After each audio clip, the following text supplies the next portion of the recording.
بسم الله الرحمن الرحیم.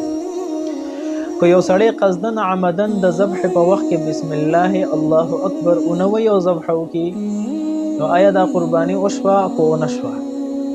بل دا حیوان خوړل جایز دي کو جایز نه دي؟ نو زمونږ د احناف دا رای ده که یو انسان قصدن عمدن بسم الله الله اکبر اونوي او ذبح وکړه، نو په دې صورت کې دا حیوان مردار شو، قرباني ونشوه، د دې خوړل هم جایز نه دي. او کنا د ذبح په وخت کې ته بسم الله الله اکبر هیر شو او د ذبح وکړه، نو په هر صورت قرباني وشوه او د دې حیوان خوړل بالکل حلال دي او جایز دي. په اصول دادي جامع الصغیر کې دی لا بأس بالذبح فی الحلق کله.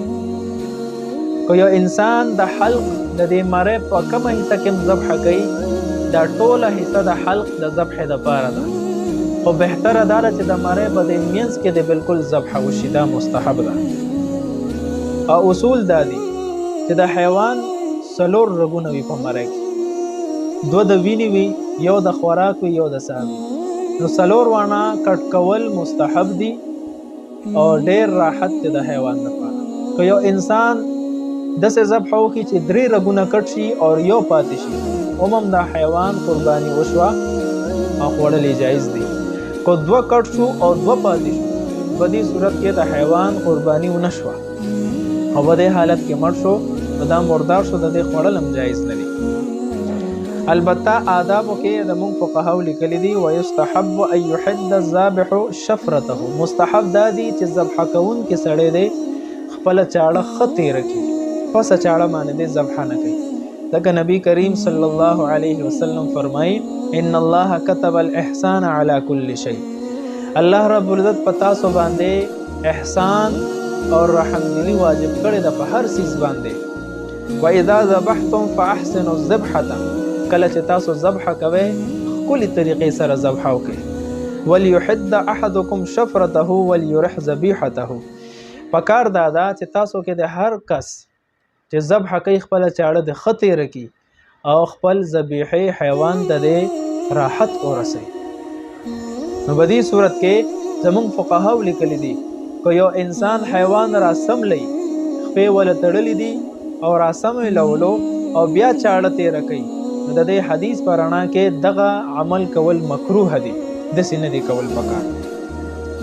که یو انسان ذبح کوي او ذبح کې حرام مغز تا دا به د مړی کې یو ځای دی هلته چاړه ورسېده، یا چاړه دومره تیزه وچلوله چې د ذبح په وخت کې د سر مکمل کټ کو، نو داسې عمل کول مکروه دي. بس چې یقین وشو چې درې رګونه یا څلور واړه رګونه کټ شو، بس بیا د چاړه ودرئ او در هغې پورې د صبر وکړي چې څو پورې د دې نه مکمل ساه وتې نه وي.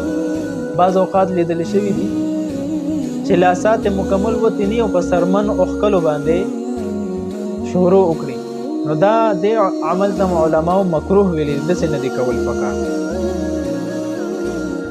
افضل دا ده چې یو انسان دې په خپله ذبح وکړي او چې د ذبح په اصولو په آدابو پوهېږي. خو په خپله نه پوهېږي، بل سړي له دې اجازت ورکړي چې هغه په آدابو پوهېږي، هغه ذبح وکړي.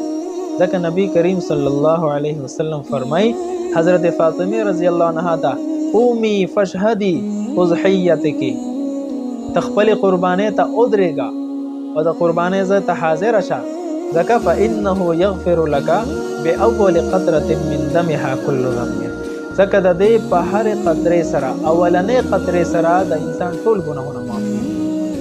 دا ډېر عظیم عبادت دی. که یو انسان په خپله ذبح نه کوي، نو د ذبح په ځای کې د په خپله حاضر شي او ذبح ته دې ودرېږي. السلام علیکم.